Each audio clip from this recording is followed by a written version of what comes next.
Hello, this is not a spring chicken, of course. The biggest news today is, oh yes, shame on the United States because, that no-fly zone and protecting all those innocent people? Well, I guess they're all pointing at us because, we shot missiles and killed all those people we were trying to protect? Well, for now, we're going to bring Oldecam on with comments on the headlines of today. Arab League criticizes Libya airstrikes. Oh yeah, the Arab League, the African Union, the Russians, the Germans, everybody under the sun, because Obama loved to fire missiles into places. The problem is his missiles don't have human eyes to make certain that they're directed to where they should go. And you kill a lot of civilians that you're supposed to be protecting. Well, can they direct where the missiles are going? Well, they don't. Okay, a man dropping a bomb from an airplane can change his mind at the last minute and not drop the bomb. Once the missile is fired, it's going to hit something. How long does it take for a missile, once they fire it, to... I guess, I know it depends on how far away it is. But they have no way... Okay, a pilot flying overhead knows what's going on underneath him at the moment. Mm-hmm. But when you fire a missile from 500 miles away, you don't know what's going on. The whole situation can change before. I mean, all of a sudden the guys you were trying to kill could be gone, and civilians have moved in, and they're killing a lot of civilians with Obama's missile strikes. Everywhere in the world, this man fires missiles, they kill an awful lot of civilians. I know, we're getting a lot of flack for that. Everywhere in the world is giving us flack for his missile firing. And it's not just, when we say the world, well, who's upset with us? Or who isn't upset with us? No, everybody that gave permission, the Arab League said we need a no-fly zone. They said we wanted a no-fly zone. We didn't say kill everybody with missile strikes. Yeah, didn't they mean no-fly zone? They didn't want anybody over there? It meant which means they wanted planes shot out of the air, which you didn't have to have. Okay, we could easily shoot planes out of the air without having to bomb the whole countryside with missiles. Everybody but Obama seems to know that. Mm-hmm. And rebuilding may cost $235 billion, and more cases of radiation-tainted vegetables and tap water turned up. Well, yeah, in Japan, of course. The economy in Japan is totally dead for who knows how long because they're rejecting things coming out of the country now because of radioactive dust over every packing box that they've got coming out of the country. I know, so that means all of these, well, we're not just talking about Japanese food coming into it, but there's a lot of electronics. I can't ship the electronics. The consumer electronics industry is shut down, the cell phone industry, auto parts, because, they don't build automobiles in Japan. They ship the parts from there to other countries to be put together, and those parts are not being accepted anymore. See, this is one of those disasters that maybe Japan took the brunt of it, but everybody's going to feel this one. It's just, don't worry though, our market is up on the news that everything's going to cost more. You tell me how that makes a market happy. And President Obama, we froze Gaddafi's assets. Yeah, they froze the assets, they can freeze, but Gaddafi has the oil fields. He can sell to anyone in the world at the moment, and what are the United States going to do? The United States is going to blow up that. There's no embargo on the oil shipments, folks. Well, and part of it is, he's doing this live from Chile, but they can only freeze assets here in the U.S. They don't have the authority to do it anywhere else, and Gaddafi doesn't have a lot of assets in this country. Mm-hmm. A nuclear crisis may affect placement of U.S. reactors. Oh yeah, but basically, we've got Mary Jane Obama. We're going to shut down, he basically said it, we're going to have to shut down all the nuclear reactors in the nation to run safety checks on them before we can allow the reactors to be used again, which means our country comes to a screeching halt. But on knowing that knowledge, the market is roaring on all the bad news. I know, you'd think they would have... Because it works. I'm going to explain it again. Our stock market has what is known as an inverse program. Anytime they think the market is going to collapse, they kick in the program and the market goes up when the market is actually going down. They basically, that's how, it's a good looking job. They won't admit they got it, but when, figure this scenario. The world is coming to an end. Market climbs by 20,000 points.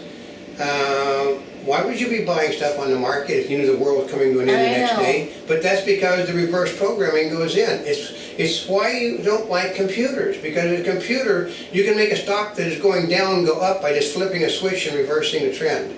President Obama, U.S. is one of many countries enforcing the no-fly zone. No, it's the only country enforcing a no-fly zone. I mean, the other people, okay, they've only fired 2 missiles from any other country. Two. Because the other countries don't fire missiles, they fly. And enforcing a no-fly zone means your airplanes fly above where the missiles can hit you, and then you come down out of the sky, shoot the bloody plane out of the sky, and then go up again. Mm-hmm. But Obama doesn't know that. John Glenn said, he said, we don't need to fire thousands of missiles into a country, just blow the things out from way above where their missile defense can hit us. That's what our bombs can do, folks. Gates, U.S. expects to hand off Libya lead within days. Not anymore, they're not. Because this guy is so screwed up everything that everybody is saying the United States is responsible for all this damage and humanitarian death. They don't want to be involved. They did it because the Arab League asked for a no-fly zone. But when Obama fired all the missiles into the country, he enraged everybody. Yeah. And that basically, which when you've enraged everybody, nobody wants to be involved anymore. Mm-hmm. Which means, I heard a person speaking this morning who was all for it. I said, yeah, I was for it, but then we have that a-hole that insists on using missiles to do all his dirty work for him. And what happens is, he pisses every missile he fires into somebody's country, they get mad at us. Mm-hmm. And experts knock the notion of burying Japanese reactors. Well, that's what's going to happen. They're going to have to entomb them in cement because that's the only way you can stop it, because they can't. The 2 of the reactors are burning again, folks. And experts, some progress seen in Japan's post-earthquake nuclear crisis. The thing was, they've got the 2 reactors that weren't on under control.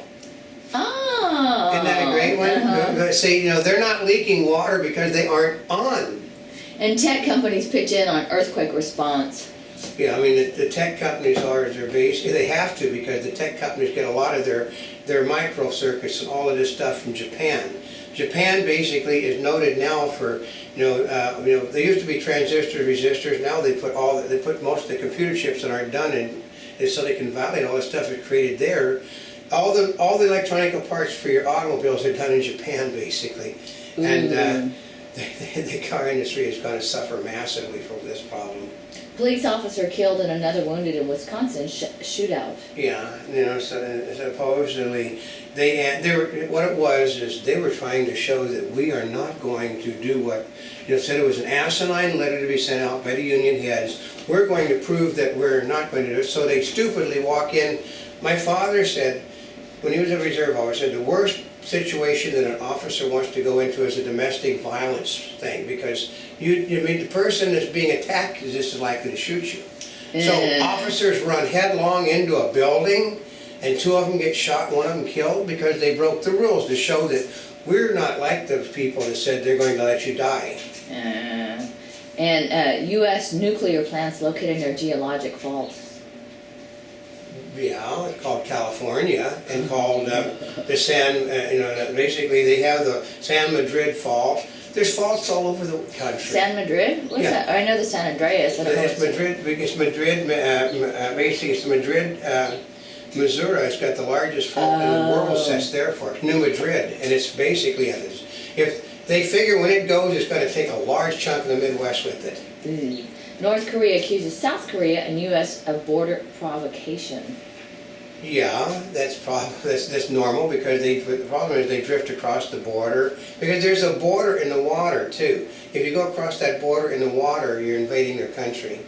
And Time Warner Cable launches an iPad app with live TV. Yeah, I noticed that. I don't know what good that's for. I mean, all you got to do is watch television anyway, so why would you want an app for your... Can you imagine what it's going to cost to run their cable system on your cell phone or your tablet? And Yemen president sacks cabinet and protesters bury the dead. Yemen's not going to cave in. I mean, Obama has this weird idea that if I scold these dictators, they're going to become democracies. No. It takes military force to make a democracy out of almost any country that's not one and never has been. And Malaysia radio cuts gay lyrics from Lady Gaga anthem. Yeah, they don't like gay people anywhere in the anywhere in the world except Southern California.